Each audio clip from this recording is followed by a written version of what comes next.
على سيد المرسلين سيدنا محمد وعلى آله وصحبه أجمعين. تحية لمنظم هذا الملتقى الخليجي المغربي اللي فعلا ربط نشاط الخليج بشكل موحد مع نشاط المغرب، علما أن المغرب تعتبر من الدول البعيدة عن الخليج العربي. ومن خلال هذا اللقاء أتمنى أن نخرج بتوصيات منكم أنتم أن يكون لقاءنا القادم على الأقل يكون مغربي شرق أوسطي خليجي حتى نتعرف على جميع الأفراد. أنا حقيقة اليوم من خلال ورقة العمل فكرت في أسلوب آخر وطريقة أخرى مختلفة عن تقديم ورقة العمل اللي هي ارتجالية أو تقديم ما هو يعني نقوم به كعمل تطوعي. طبعا في قطر العمل التطوعي الآن صار عندنا عمل احترافي وليس عمل تطوعي عادي، خاصة أن قطر يمكن أقبلت على كثير من الفعاليات الميدانية. يعني أنا ممكن اليوم أعطي محاضرة أكاديمية لكن ما أطبقها على أرض الواقع. إحنا طبقنا ما أخذناه على يعني من الأمور النظرية إلى أكاديمية إلى عملية على أرض الواقع. اليوم من خلال وجودنا بنغير النظام بشكل كامل. بنعمل فرق عمل الآن من الموجودين، بنعمل 4 مجموعات حتى من الحاضرين معي من الجمعيات الموجودة في المغرب، وبنتحدث على 4 مشاريع، وبنترك المجال للمشاركين بشكل عام يحتكوا مع بعضهم البعض ويتعرفوا على بعضهم البعض ويضعوا نقاط سواء الرؤية، الرسالة، الأهداف للمشاريع أو النقاط اللي سوف أذكرها. احنا طبعا اليوم أنا محتاج أن نغير حتى النظام الموجود في الجلسة. الطاولات الموجودة بنحولها إلى 4 مجموعات، وبنختار من الجمعيات الموجودة في المغرب. طبعا قال الأستاذ عبد المالك أن عندنا 200 جمعية، احنا نكتفي بالموجودين حاليا. 200,000 أنا رقم يخوف، ما أتكلم 200,000. فأنا أبغي من 200,000 هذه إن شاء الله من الموجودين حاليا نبغي، أنا متأكد من الموجودين يمكن اللي في الموجود في وسط المغرب ولا في الجنوب ولا في الشمال يمكن ما عندهم احتكاك ولا عندهم تعارف مع بعضهم البعض. نبغي احنا كدول خليجيين نتعرف عليكم من خلال ورشة العمل اللي نعملها وهي عبارة عن عصف ذهني. أنا أطلب منكم الآن أنتم كمتطوعين معي الآن، عندنا الآن طاولة، طاولتين، 3، 4، 5، 6، 7، 8. كل طاولتين مع بعض تتركب مع بعضها البعض وتوزع عليها الكراسي. بعد احترامي لك يا مسير الجلسة، احنا حنتعبك معنا اليوم.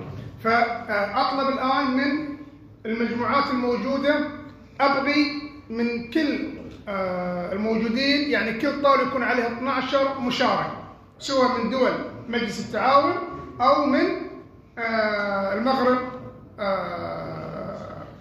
الجمعيات المختلفة. فما أبغي من نفس الجمعية يكونون على نفس الطاولة، يعني يكون شخص من الجنوب، واحد من الشرق، واحد من الغرب، واحد من الوسط، لأن حنقول لكم كيف الفكرة بنبدأ فيها.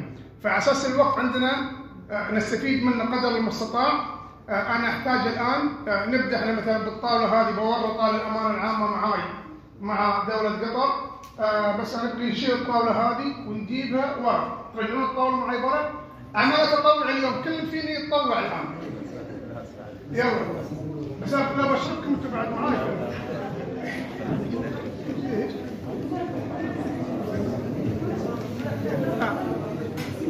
حطوا الطاولة هناك ورا.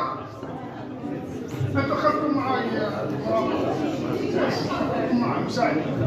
أنا بخلي الأمانة العامة معاي مراقبين في السيستم في النظام. نسحب الطاولة هذه ونلصقها مع هذه. بس رجله شوي برا بس. نحط على كل طاولة 12 كرسي. انفاس. اوكي؟ انفاس. ركزوا معاي. المجموعة الرابعة الدار البيضاء. ركزوا معي الآن النقطة الأهم. في سؤال سريع بيكون عندكم الآن، نركز مع بعض في سؤال سريع الآن. عندكم دقيقتين فقط، لو سمحتوا عندكم دقيقتين فقط. أعطي اللي على الطاولة الكل يعرف اللي جالس معاه منه، تتعرفوا على بعض. يسمونه كسر الجليد. يعني مثلا هذا شخص اسمه عبد الرحمن، أنا أعرف اسمه عبد الرحمن. لك اسمك ايش؟ أمينة. عبد الرحمن، أجي أسأل عبد الرحمن ليش اسم الأخت هذه؟ لازم يعرف اسم من أمينة. فتعرفوا على بعض الآن أنتم على الطالب بشكل سريع. كل واحد يتعرف على الثاني، يعني أنت كلم من جنبك اسمه. أيوه، تتعرفوا على بعض عند دقيقتين فقط. أبدي كل واحد يعرف الثاني اسمه. تمام. طيب، الآن احنا عرفنا بعضنا البعض.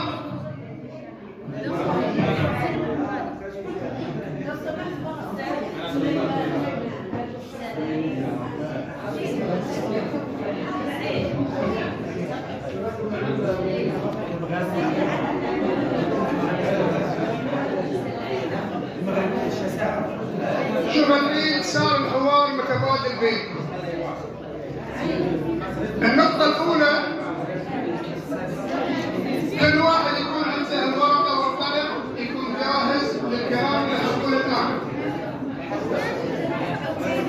خلصوا حقيقتكم؟ أعطيكم دقيقة زيادة عشان نبدأ العمل الآن.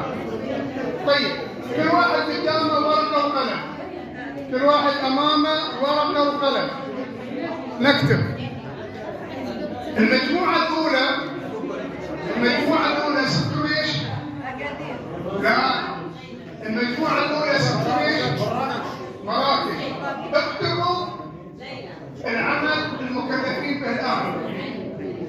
حتكون هنا بطولة العالم، بطولة كأس العالم للأندية في المغرب من 1 إلى 11 فبراير. صحيح؟ اكتبوا الناس راح اقول لكم ايش حتعملوا الان. كتبتوا؟ الان ركزوا معي جميعا عشان بس ما تكون عندكم صعوبه عند نفس السؤال اللي حسأله. المجموعه الاولى حاولتوا توزعون الحلاوه بينهم، مشغولين بالاكل انتم. ركزوا معي. عبد الرحمن ومجموعتك ركزوا معي دقيقه بس. السؤال لو سمحتوا، السؤال الاول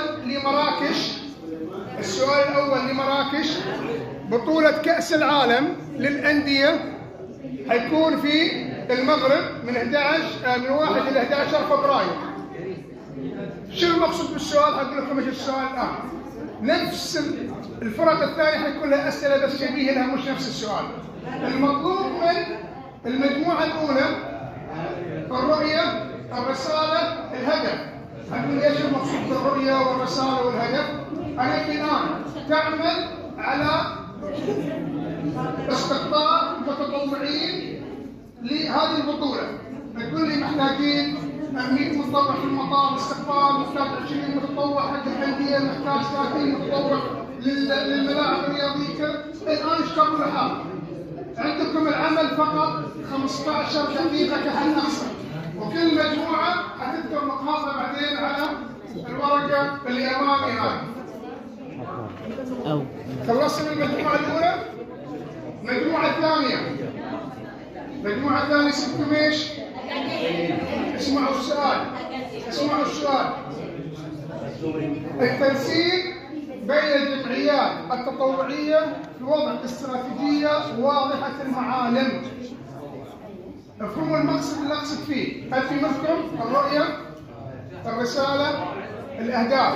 الآن هنا بس أنا أسهل عليكم الفكرة. أعيد السؤال. التنسيق بين الجمعيات التطوعية في وضع استراتيجية واضحة المعالم. والمقصود في هذا الكلام يعني أحيانا يكون في 10 جمعيات في مثلا أكادير وكلها تشتغل نفس العمل وما في تنسيق مشترك بينهم، في خلافات بينهم، والكل يحب ياخذ العمل لهذا. فانت تقول لا تضع رؤيه واضحه المعالم.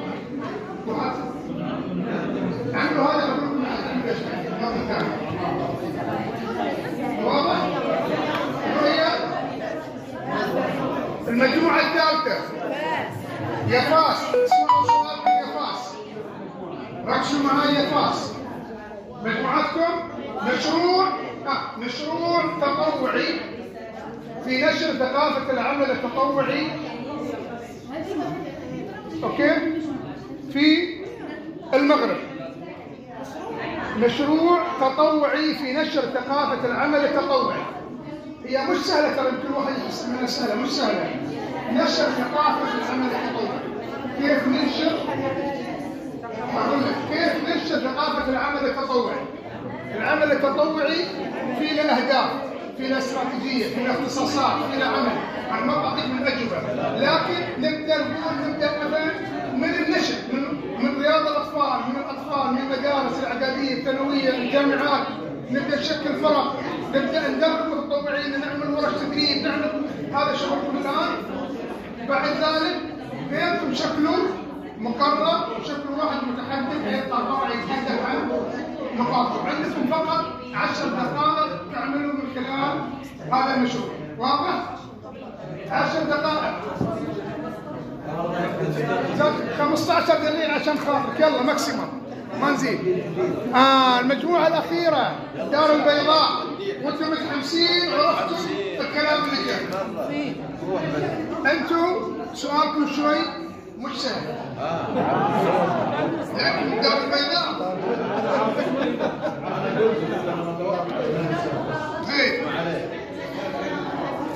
المجموعة الرابعة للدار البيضاء. السؤال شو يقول؟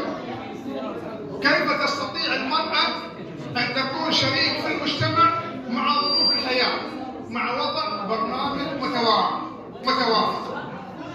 واضح؟ أعيدها مرة ثانية. أعيد. كيف تستطيع المرأة أن تكون شريك في المجتمع مع ظروف الحياة ووضع برنامج متوافق؟ يعني المرأة ممكن تكون بالبيت، ممكن تكون مدرسة، ممكن تكون عاملة، ممكن تكون موظفة، وفي نفس الوقت قاعدة تعمل عمل تطوعي. كيف تقدر توفق؟ يعني أنا كنت عندي خط رؤية، رسالة، أهداف. أعطوني جواب المرأة. سهلة. لا عندكم 15 دقيقة يا سهلة. عندكم الآن اشتغلوا مع الذهني، كل واحد يطلع. عمل استراتيجية سواء قريبة المدى أو بعيدة المدى. خاصة نحطوا أجندة ديال الرؤية.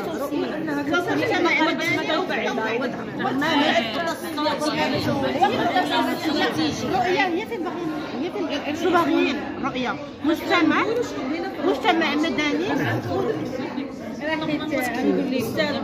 اي مشروع شارك خطه عمل اولها في مجموعه من الاشراف. اسمعوا الاستاذ. الرؤية هي الحالة اللي احنا نبغي نوصل إليها في المستقبل. فجابت اسم روعة الأستاذ. إيش قالت؟ مجتمع مدني متطور. يعني هاي الغاية اللي احنا نبغي نوصل إليها، بأن يكون هنالك مجتمع مدني فيه متطور. مثلا هذه الرؤية. ولكن ما ننساوش الهدف. كاين الرؤية وكاين الهدف. الهدف فيما بعد بيجي. احنا نجي رسالة. إذا الرؤية شنو كيفية تحقيق هذه الرؤية. هي مجتمع مدني متطور. حلو، هاي رؤيتكم. مدني متطور. تعمل في إطار مقاربة تشاركية ما بين الجميع باش نبدو العمل ديالنا إن شاء الله. نخرجوا بواحد المشروع. مقاربة استشرافية. مقاربة استشرافية كبداية وكانطلاقة للمشروع. حلو. للوصول إلى الأهداف على المدى القريب أو المدى البعيد. تمام. هذا هو الهدف ديالنا، ولكن الهدف العام هو اللي قال ديال اننا نديروا مجتمع مدني ترى على فكرة هاي مو هذا هذه أهداف. هذه الرسالة. هو الاستراتيجي. الرؤية عفوا إلا كان ممكن واحد علاش كتكون نتكلم شي في مرة الله يرضي عليكم. هي وضع خطة استراتيجية كتكون يعني مقننة. علاش كتكون رؤية وتلاحمهم في انجاح الفعاليات الدوليه. على ايصال المجتمع الدولي وتلاحمهم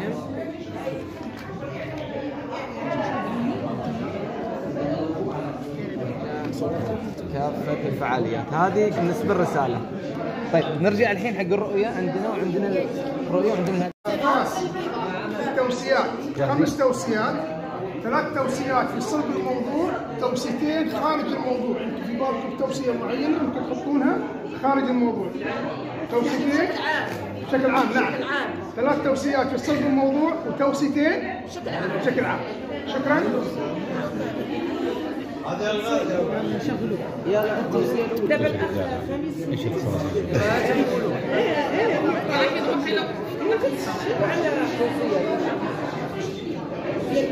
عمل تطوعي.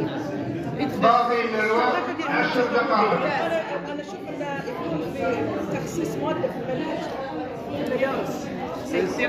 ذكرتوها تكون ماده عندي مقترح لو نقوم على إعداد رسل للتطوع، شباب صغار مكلفين سفراء مكلفين بنشر الثقافة، وتكون منافسة بينهم من أكثر سفير استطاع أن يؤثر ويشكل فرق أو يشكل متطوعين وراغبين في التطوع. بهذه الطريقة أن تكلم الشباب من خلال الشباب، فالأثر سيكون أكبر. نعم. نعم. جميل. من مدونة الأسرة مراجعة ما هو تشريعي في مدونة الأسرة. مثلا اللي تكلمنا على المملكة المغربية أن هناك خلل في تفعيل مضامين ديال المدونة وملائمتها مع السياق اللي تعرفه اليوم الموضوع ديال المرأة في تعاطيها مع المسألة ديال التطوع وديال العمل الخيري وديال العمل ديال العمل المدني بصفة عامة. لا هو ترتيب التوصية نشر ثقافة التطوع بالمجتمع كهدف عام. كهدف عام، ولكن كتوصية للمؤسسات والحكومات نبدأ من باب التشريع. احنا في المغرب عندنا اشكال ديال غير انت الحين انت في اطر الحين توصيات، لا تقبل المظله الطيب. لا تحدد لنا التوصيات. خلك التوصيات اللي احنا فيها هي لا تكون عامه. خلونا نبدا بالمشروع وننتقل الى توصية. على 5 دقائق. ناخذ اولويات.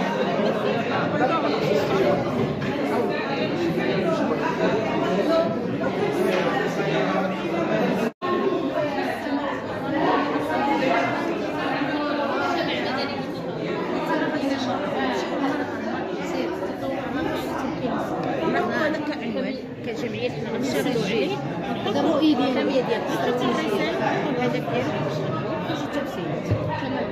اذا نديروا هذا العمل. دابا شنو هي الرؤيه اللي مجتمع مدني متطور، والرساله كل واحد يقول الرساله ديالو اللي شافها من المنظور ديالو باش نسرعوا العمل. التطوع رافعه لتمكين المراه مجتمعيا. باقي من الزمن 5 دقائق.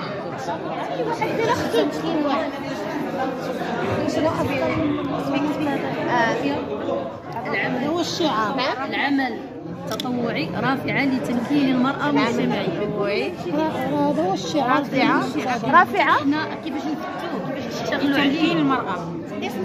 تمكين المرأة.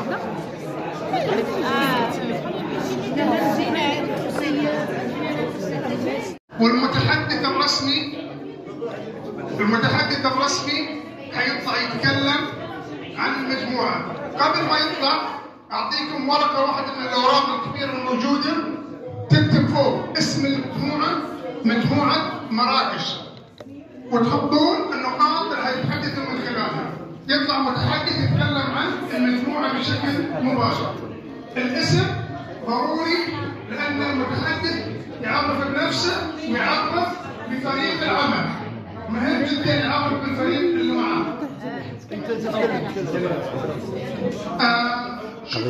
كم ورقة منقسمة؟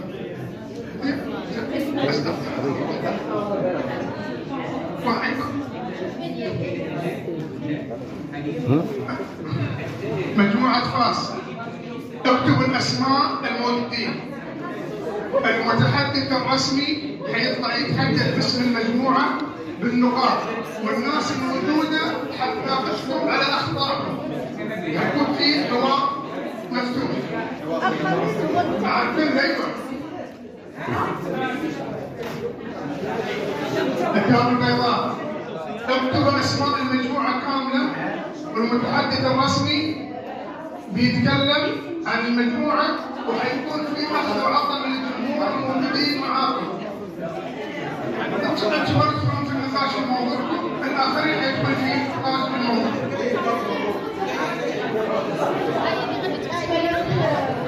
مقادير المتحدث الرسمي فيكم، اسمعوا مقادير المتحدث الرسمي فيكم زين، واكتبوا اسماء المجموعه كامله، لان حيعرف من فريق العمل وحيكون الجواب، حيتم اسئله عندكم حيسالوكم، انتم حتجاوبوا، هم حيسالوكم يعني نقاط حتذكروها، اذا في مذكرات تكون من الجهات الاخرى مش خلاص انتهى الوقت. بنحسب من 1 إلى 5 وبنقطع الإضاءة. 5 4 3 2 1 أكشن. خلاص أيوة بدأ الطاولات زي ما كان، بس أبغى خلاص انتهى الامتحان. الأسماء مش تكتبون هنا في ورقة، بس المتحدث يذكر الأسماء ضروري.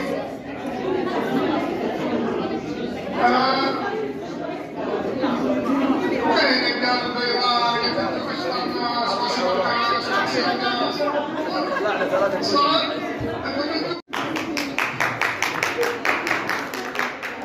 نشوف فاصل نقول ورقة عملهم ونستمع رجاء لورقة العمل إذا في تعليق أو ملاحظة ندونها مع بعض.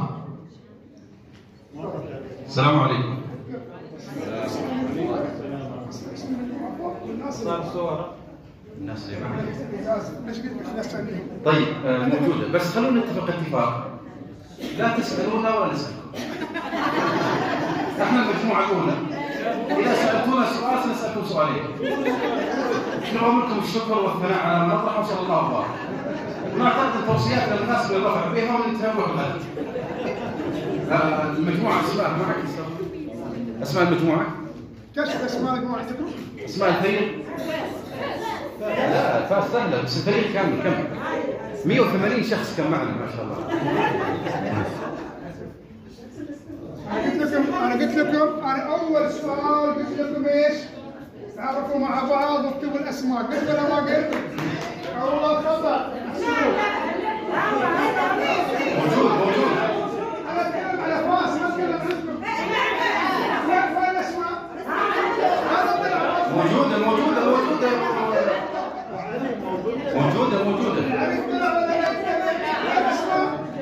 لسه ما بدأ الوقت. سميته بسم الله. طيب هاي خالص. بالتدقيق ممل. لا تبيعي لي كلام يا أبله. السلام عليكم. فوالا الاسم والبلد. طيب. أول شيء احنا نزفت لكم التحايا والتقدير من مجموعة فاس. مجموعة فاس حتى تتشرف بأن تعرف أفكارها التي شارك في صياغتها نخبة من الناشطين والمهتمين في العمل الاجتماعي والعمل المدني. هم على وجه الإجمال رموز، لكن سنكتفي بالاسم الأول حتى لا يعني يستهلكنا الوقت ويروح على نطاق الورقة. الأستاذ خميس والأستاذ عبد الرحمن والأستاذ رقية والأستاذ سليمان والأستاذ سعيد والأستاذ نادية والأستاذ أمينة والأستاذة مليكة والأستاذ عائشة والأستاذ فاطمة والأستاذة كريمة والأستاذة هبة الله والأستاذة هالة والأستاذة نادية مكرم. احنا كان الطلاب المشاغبين لما يكتب فلان وفلان، فعندنا 2 نادية وعندنا 2 عبد الرحمن، فعندنا نادية مكرم وعندنا عبد الرحمن مكرم. يستاهلون تحية صح؟ أعطهم تحية. 5 دقائق لكل فريق عمل، وارسموا معي من الآن. 6 دقائق نعتبر فريق فاشل. كلفنا بالحديث عن مبادرة هي تدقيق المجتمع بأهمية العمل التطوعي وكيف ممكن نصيغ لها رؤية ورسالة وأهداف. حقيقة بعد نقاش مستفيض وصلنا إلى هذه النتيجة، أن الرؤية التي نريد أن نسير نحوها هي الريادة في نشر ثقافة التطوع، والرسالة هي توظيف وتفعيل الإمكانات والوسائل في نشر ثقافة العمل التطوعي. والحقيقة أن الرؤية والرسالة كتبت بقصد، نظرا لأن النشر والتوعية والتثقيف أمر لا ينتهي، وأشكال التدخل فيه لا حصر لها. فهذه الصياغة نعتقد أنها تستوعب كافة ما نريد القيام به. الأهداف التي سنركز عليها زي ما تفضل الدكتور هي 3 في صلب المبادرة وفكرة أو هدفان عامة ممكن يخدم المبادرة وغيرها من المبادرة. أما الأول فكان هو هدف يتعلق بتوظيف أو الاستفادة من المناهج التعليمية في نشر ثقافة التطوع. لن تجد ميدان يجلس فيه النشء والشباب الذين هم قادة المستقبل يرضون لك آذانهم ويعطون تركيزهم مثل ساحات التعلم والتعليم، ولذلك كانت فرصة مناسبة أو وسيلة مناسبة للاستفادة منها. الثانية تعزيز مشاركة النشء في الإسهام والتطوع، بمعنى أن نحيل النشء من مجرد منفعل إلى فاعل، من مجرد متلقي إلى مشارك في تحقيق الهدف، وذلك من خلال تشكيل مثلا فرق رسل أو سفراء لنشر ثقافة التطوع. الهدف الثالث، اليوم وسائل التواصل الاجتماعي أمر قائم ومؤثر وقوي، فلا بد من توظيفها وتفعيلها وتسخينها تسخين أمثل في نشر الثقافة. هذه أهداف في صلب المبادرة. هدفين عامين: أول، إدماج الأنشطة الثقافية والفنية والإعلامية في نشر التطوع كافة ما يقوم به المجتمع من مسائل ومنتشرات في نشر التطوع. والأخير، استحداث مسابقات وجوائز موجهة إلى الأكثر إسهاما وتوعية ونشرا لنشر ثقافة التطوع. صفوني. السلام عليكم جميعا. معكم بشرى من قوي ممثلة مجموعة أكادير. أول حاجة كنقول تحية رامية عطرة تطوعية للحضور الكريم كل واحد باسمه وبلده. قبل ما يعني بناء على السؤال الذي طرحه الأستاذ المحترم بخصوص مجموعة أكادير، فقد أفرز العمل التشاوري للورشة ما يلي. قبل ما نقول اللي خدمنا عليه غادي نقول الفريق ديال أكادير. كاينة الأستاذة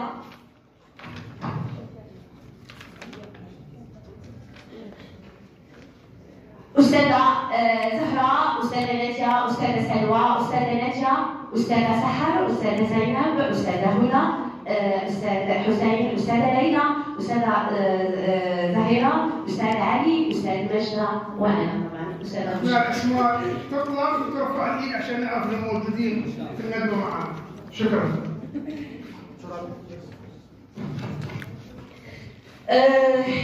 أول حاجة كنهضروا على التطوع. التطوع هو ممارسة إنسانية ويجب تفعيلها وتمكينها من أجل نشر ثقافة التطوع. ايش السؤال كان؟ السؤال ايش الموجه عشان الناس تعرف السؤال بعد ذلك تدخل في صلب الموضوع. ايش السؤال اللي كان موجه لي؟ السؤال هو التنسيق بين الجمعيات التطوعية في وضع استراتيجية واضحة المعالم. هذا السؤال الذي طرحه الأستاذ الكريم. خرجنا بحد النقاط مع الفريق ديال فريق أكادير. أول حاجة الرؤية هو مجتمع مدني متطوع بمقاربة استشرافية لتحقيق العدالة الاجتماعية. النقطة الثانية هي الرسالة. الرسالة هي جمعيات خيرية متعاونة لبناء حياة كريمة عبر برامج متنوعة هادفة وجاذبة. الأهداف هو التنسيق والتواصل بين الجمعيات، وضع برامج موحدة للعمل وتشبيك المؤسسات الفعال والانفتاح على مختلف العاملين والشركاء. في الأخير خرجنا توصيات مع الفريق المحترم فريق أكادير. توصيات أولا الانفتاح على مختلف العاملين والشركاء. ثانيا خلق تواصل فعال بين الجمعيات لتعزيز روح الانتقال من المقاربة المفاهيمية إلى مؤسسات التطوع المدني. تكثيف. ثالثا وتوصية أخرى هي تكثيف لقاءات تأطيرية في مضامين قانون الإطار 16 وثمانية لتفعيلها على أرض الواقع. وعندي توصية أخرى هي إنشاء منصة إلكترونية داعمة لنشر ثقافة التطوع والمتطوعين، وكنتمنى إن شاء الله التوصيات تكون على السؤال كان عندنا حول كيف تستطيع المرأة أن تكون شريك في المجتمع مع ظروف الحياة. الرسالة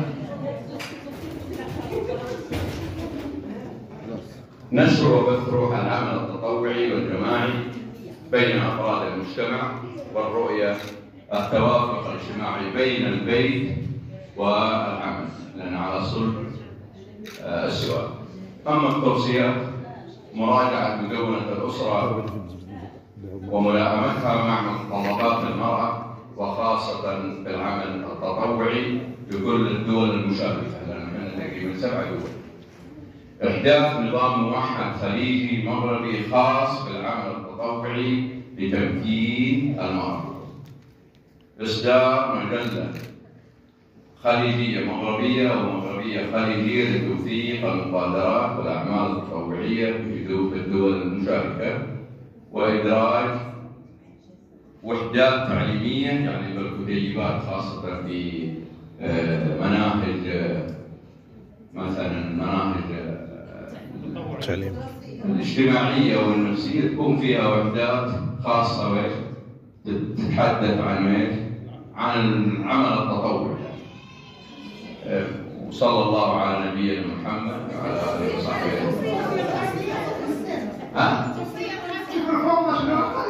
لا ما في فضل، لا في هم قصدوا بارك الله فيهم اختيار شعار سنوي لكل مجال تطوعي. هذه أقوى توصية. اختيار شعار سنوي لكل مجال تطوعي، يعني خاصة في الدورات القادمة إن شاء الله بإذن الله يكون لها. يا سلام عليك. وبعدين هي من الأسماء موجودة الله يسلمكم. شوف هنا، شوف كيف الاسم هنا أبو سلام آخر شيء، وباقي الأسماء واضحة. شكرا. معكم فضل عماني من المدينة الحمراء عاصمة النخيل، مجموعة مراكش. سامحوني على الخط، المضمون. أول شيء أعرفكم على الأعضاء وسواحل المجموعة. معكم فضل عماري وفاضل عادل ومحمد التلمساني ومحمد خكلي وسميرة المهادي ومي العذبة وخديجة عماني وفاطمة الكيسي ويوسف مستعين ورضوان مصدق ومدة خالد وحميد البادي. أول شيء راح الموضوع اللي عندنا هو بطولة الأندية اللي راح تقام في المغرب من 1 إلى 11 فبراير، وهذا الموضوع يمس جميع المغاربة. الرؤية هي إنجاح البطولة لسواعد المتطوعين المغاربة للساحل تحت خطين ورجال. الرسالة: قدرة المتطوعين والكفاءات والمجتمع المدني المغربي على إيصال رسالة إلى المجتمع الدولي عن رحابة وسخاوة الشعب المغربي وتلاحمهم بكافة أطيافهم لضمان نجاح كافة الفعاليات سواء الأندية الصغار أو ما بعدها.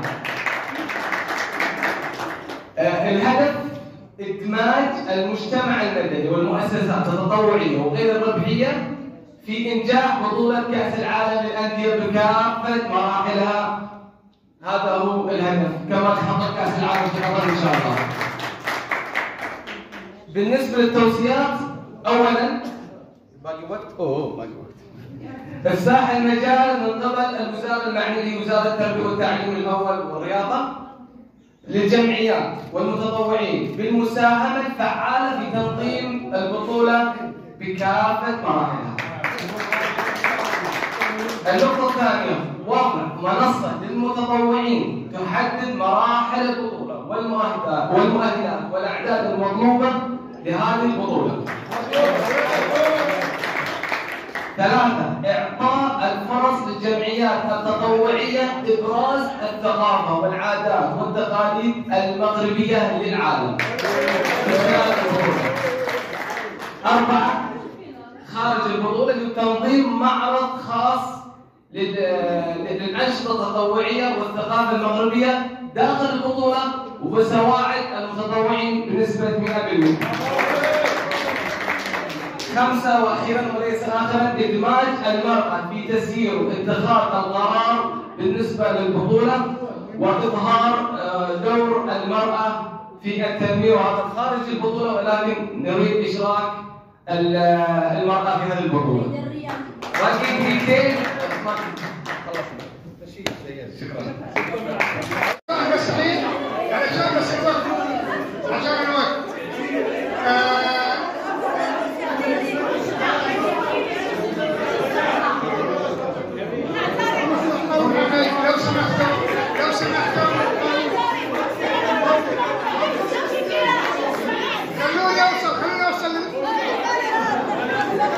خلوني اوصل للنقطة المهمة الآن.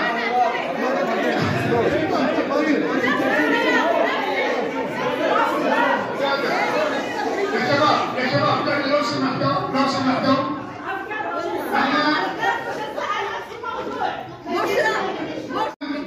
الكل يتفق على رأي واحد وهدف واحد، وهذا يعني المضمون اللي احنا ممكن يعني نستخرج منه. أنا طبعا محدد بوقت معين، كان المفروض تكون أكثر، لكن استطعنا من خلال هذا الوقت بمساعدتكم طبعا أن يعني على الأقل نكسر الجليد. كان عندنا جليد موجود وكسرناه باحتكاك المجموعات الموجودة، وهذا يمكن الهدف الأساسي. الآن أترك أنا طبعا المايك لأخونا مسير الجلسة، وأنا آسف أن على الإطالة، وممكن الآن من خلالك تطلع بالتوصيات. أنا دائما أقول لو عندنا 20 توصية نطلع ب10 توصيات أو 5 توصيات نحققها على أرض الواقع، أحسن ما تكون 20 توصية وما نحققها على أرض الواقع. شكرا وتحياتي لكم. حكومة ومنظمات المجتمع المدني المنظم تحت شعار التطوع رافعة لتمكين المرأة يوم 23 و 24 يناير 2023 بالدار البيضاء. أولا التوصية الأولى، العمل على بناء قدرات العمل الأهلي التطوعي باعتباره شريكا في التنمية والتمكين الاجتماعي والاقتصادي للمرأة. تشجيع قيام الشراكات بين منظمات القطاع الأهلي التطوعي وتأسيس برامج تعاون وتنسيق فاعلة بينها على مستوى المملكة المغربية ودول مجلس التعاون. أهمية تقييم ودراسة تطبيق نظام الحماية القانونية للعاملين في مجال العمل التطوعي، وخصوصا للعاملين مع الفئات الأكثر هشاشة كالأطفال والأيتام وكبار السن وغيرها من الفئات المعرضة للخطر. الدعوة أن يقام المنتدى التطوعي المغربي الخليجي على أساس دوري، على أن يكون بالتناوب بين دول مجلس التعاون والمملكة المغربية، مع التأكيد على أهمية الشراكة والتعاون بين القطاعين الحكومي والأهلي في أعمال المنتدى. تعزيز تجربة المنتدى المغربي الخليجي ليشمل مجموعة من الزيارات الميدانية وأن يتضمن برامج العمل الميداني التطوعي. الدعوة لتضمين خطط التنمية المستدامة 2030 في العمل التطوعي للمنظمات الأهلية، وإشراك برامج الرقمنة ضمن الأنشطة الموجهة للفئات المستهدفة في الأعمال التطوعية، مع العمل على إطلاق منصة للعمل التطوعي خاصة للمنتدى. العمل على إنشاء مجلة محكمة دورية لتوثيق أعمال المنتدى وتصدر برقم ناشر دولي وحقوق نشر. وشكرا.